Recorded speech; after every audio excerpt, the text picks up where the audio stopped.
Hello, I'm Mr. Pleasant Books. For this book talk, we'll be discussing the first book in the Chronicles of Nick series, Infinity by Sherrilyn Kenyon.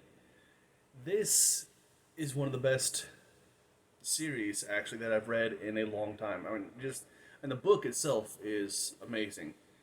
The series is incredible. I honestly don't get how you have series like Divergent, Hunger Games, Maze Runner, all of those that got this huge splash in the media, and yet this series isn't. This series is almost as actually it probably is as good as the Percy Jackson series. It's just an incredible book.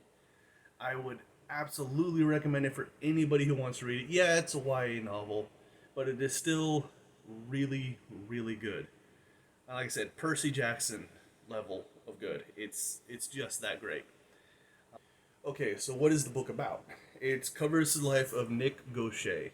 He lives in New Orleans. His mother got pregnant with him very young, and his father is a murdering criminal, just a very bad guy. And then Nick finds out that, of course, like most YA novels, that he has something special about him.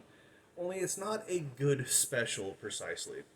He also finds out that there's a lot more going on in the world than he expected. I understand that Miss Kenyon has written the Dark Hunter series, which Nick is in that only he's a grown up, not a kid.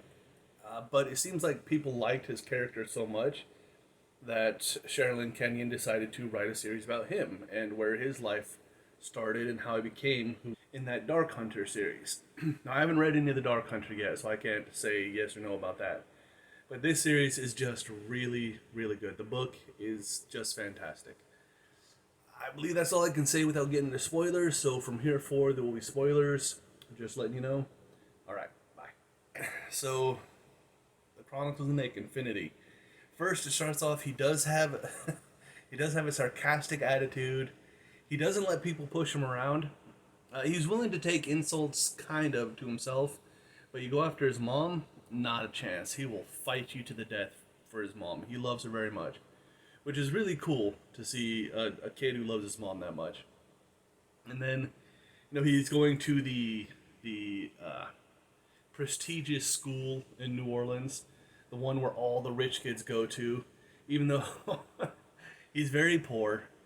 He's wears horrible clothes, but it's clothes bought from thrift store that rich people gave away, which should, to me, would be an indication that if the rich people are throwing it away, it means it's not nice clothes in the rich people's minds. but but his mom insists that he wears it, and he loves his mom, so he does. And that school, and he got in there on passing the aptitude test. The only one in the school who did that, so he's a smart kid, which is good because his life goes to crap almost right off in the book because he gets shot trying to save an old couple from getting mugged. Uh, One of his friends, who's a genius, learns how kind of to program people's minds through the lights and suggestions in computer games, and instead turns them into aggressive zombie monsters. And they're not zombies precisely. They're like zombies though, in that they want to eat people and are just violent, and they don't think anymore. They're just aggressive. But if they bite you, you won't turn into a zombie. And also, we find out that he has another friend, or almost like a father figure, in Big Bubba Burdette. I love Big Bubba Burdette. He is an awesome character.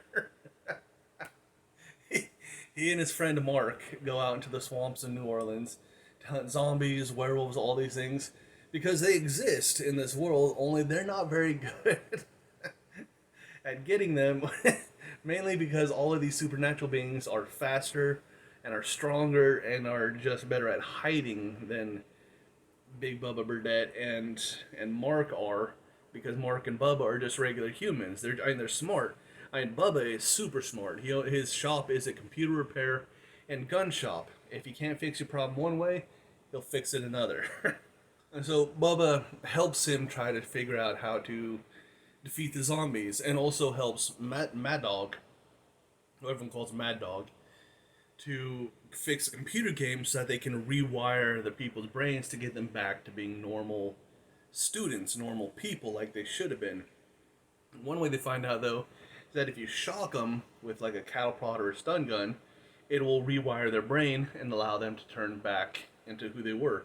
So meet Caleb, who is kind of a friend, or who is a demon sent to watch over Nick because he's the Malachai, which is kind of the evil of evils. And he becomes more powerful as he grows older and older until he could take over the world and destroy everyone and everything, including the gods who exist.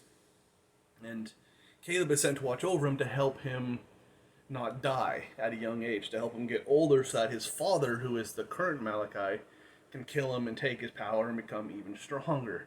Yeah, the Malachais aren't nice people. They're very evil, mean people. Nick is the first one to seem to know how to love, and that was because of his mother. His mother cared about him and cared for him, and that's not supposed to happen with the Malachais. The mother is supposed to hate him because of how they were brought into the world, but Nick's mother still loves him no matter what. We also get to meet some of the characters from the Dark Hunter series, like Kyrian, who hires him, who found him when he got shot, and who is a Dark Hunter who has been alive for quite a long time. We also meet Acheron, who, it took me a while to get that name correct. I keep wanting to call him Archon, but it's actually Acheron. And he's an 11,000-year-old god from Atlantis, and whose powers work on everybody but except Nick, and that's because Nick is the Malachai. Only nobody knows, none of the good people know that Nick is the Malachai. Well, none of the, like, I guess some of the good ones do, like Cody and Caleb, but like Acheron, Kyrian, his mom, the werewolves, the werebears, all of those type of people, they don't know what Nick is. They just know he's special and that he's different than you're going to find in normal people. And Cody was sent there to kill him if he becomes too evil, but because Nick was able to be loved growing up, he's starting to get Cody to on his side. And he thanks Caleb, which hasn't happened in thousands of years, and so Caleb is starting to like him. Everyone thinks it's the charm, but it's actually just Nick being a good person. Even with his sarcasm and his attitude, he's still a good person. And the book is just so funny. Should have much more support behind it. I don't know how this book doesn't have more support. But that's it. I'm done with the book talk. Please read it. Well, I mean, if you get this far, maybe you probably already have read it. But if you haven't, please read it. It is an amazing book, an incredible series. I hope it becomes a lot more known around the world, like it should. I'm Mr. Pleasant Books. For my next book talk, I'll be discussing The Aeronaut's Windlass by Jim Butcher. And thank you for listening. I hope you enjoyed it. Mr. Pleasant Books. Bye.